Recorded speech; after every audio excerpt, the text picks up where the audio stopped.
Welcome again to RMPS Academy. We are coming up with the new videos for various items of cash flow management. तो हमने काफ़ी सारे component asset side देख लिए.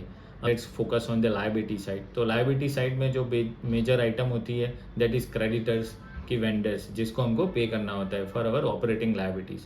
So we are coming up with this in this video for 7 ways to manage the vendor payments or the creditors payment liabilities in our operational business assets. So in the 7 ways of the managing the vendors or the creditors liabilities, first is tracking of your liabilities with the timeline and the requirements of the amounts. So first thing is to track your all liabilities, vendor payments in terms of, let's say, which are critical, non-critical, or the general or administrative items with their credit periods. So if you manage, then you can able to know that when it is liabilities to be pay off or the actual cash outflow is to be made. So with this you can utilize the maximum available credit timeline, and you can also manage your financial flow. In the second way of managing the creditors payment, you need to, from the total creditors payment, you need to bifurcate into the which are critical, so you cannot avoid or delay such payments. Second one is the normal operational activity, and third is the auxiliary or any items which is not related to your business in the daily operations. So by this way you can also prioritize your payment or the critical items on the liability sides of the creditors. So let's say electricity is a critical item, so you cannot delay or you have to pay before a time.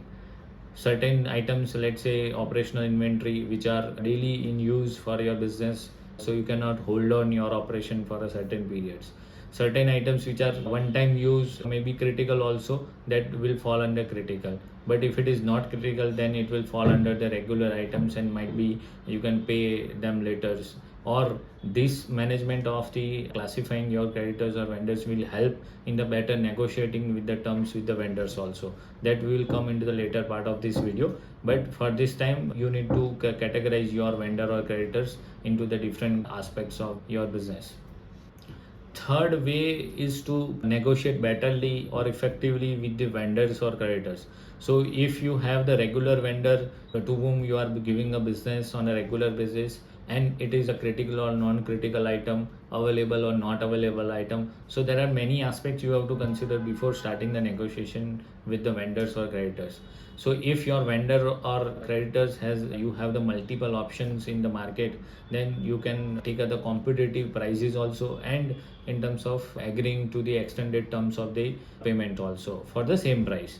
And you can also negotiate for the certain let's say cash discount, or if I pay in the 30 days, what will be the discount that will help you to earn or increase your margin from the business with the early payment. If you have a cash flow, if you park as a fixed deposit, you will earn, let's say, might be less than 1% or fraction of a percentage. It is not noticeable for your business.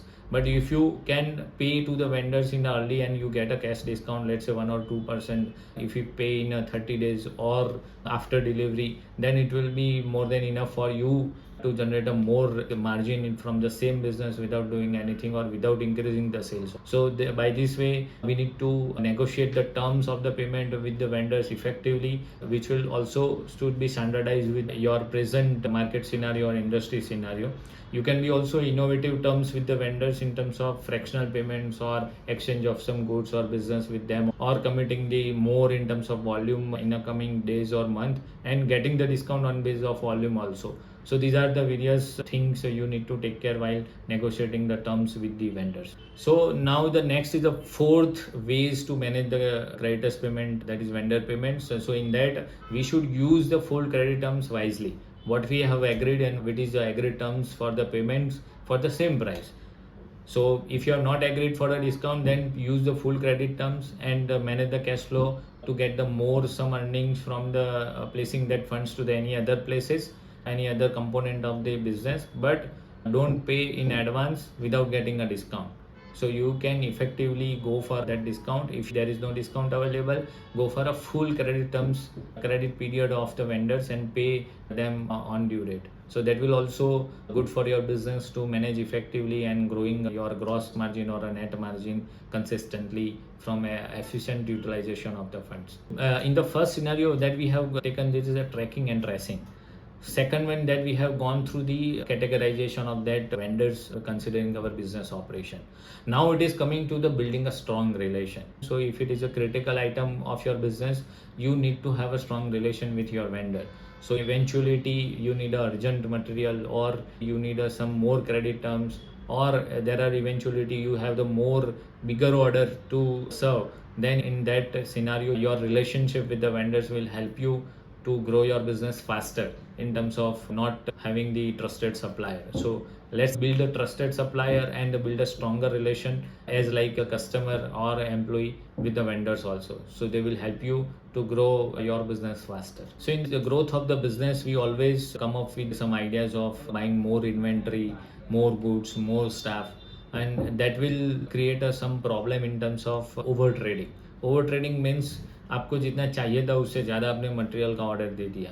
So that will create a financial burden in the later days of that business. So in that, let's go for what is needed, what you buy. So only buy that portion of material which is your present need, and then commit with the vendor that as and when we need such a material, we request you to supply promptly, or you can also negotiate with them for the additional discount. You order more in terms of monthly or quarterly or annual volumes. So don't over trade with the vendors, and that might be created some credit issues with the vendors. So don't buy more, just buy what you need. So seventh and the last stage is reconcile your statement of liabilities with the vendor ledger. So that will help to manage the financial stability on the both head. It should not be the situation like, let's say someone, I need to recover, let's say X amount from you, and why said I don't have to pay anything to you. So that will create a damage to the relationship as a vendor and customer.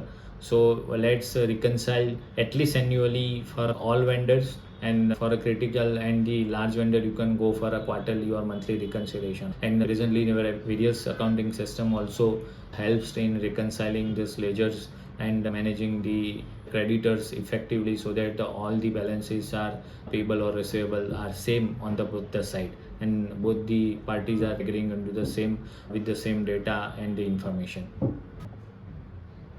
So with these 7 ways you can manage vendors or creditors efficiently. And as a takeaway, we advise that at least on a 12 months you have the negotiation or agreed the terms in the revision at annually, at least for annually for a customer. At least you review all the vendors data or information in terms of business what you have done in the last 12 months, and also the projection for next 12 months. That will help you for a better negotiation for the new period, new year also, and that will help efficient management of creditors and vendor payments. And this is final thought, we request you to implement these 7 ways in your business, and let's grow your business at sustainability front and grow this entrepreneurship journey. Thank you for seeing this video at RMPS Academy.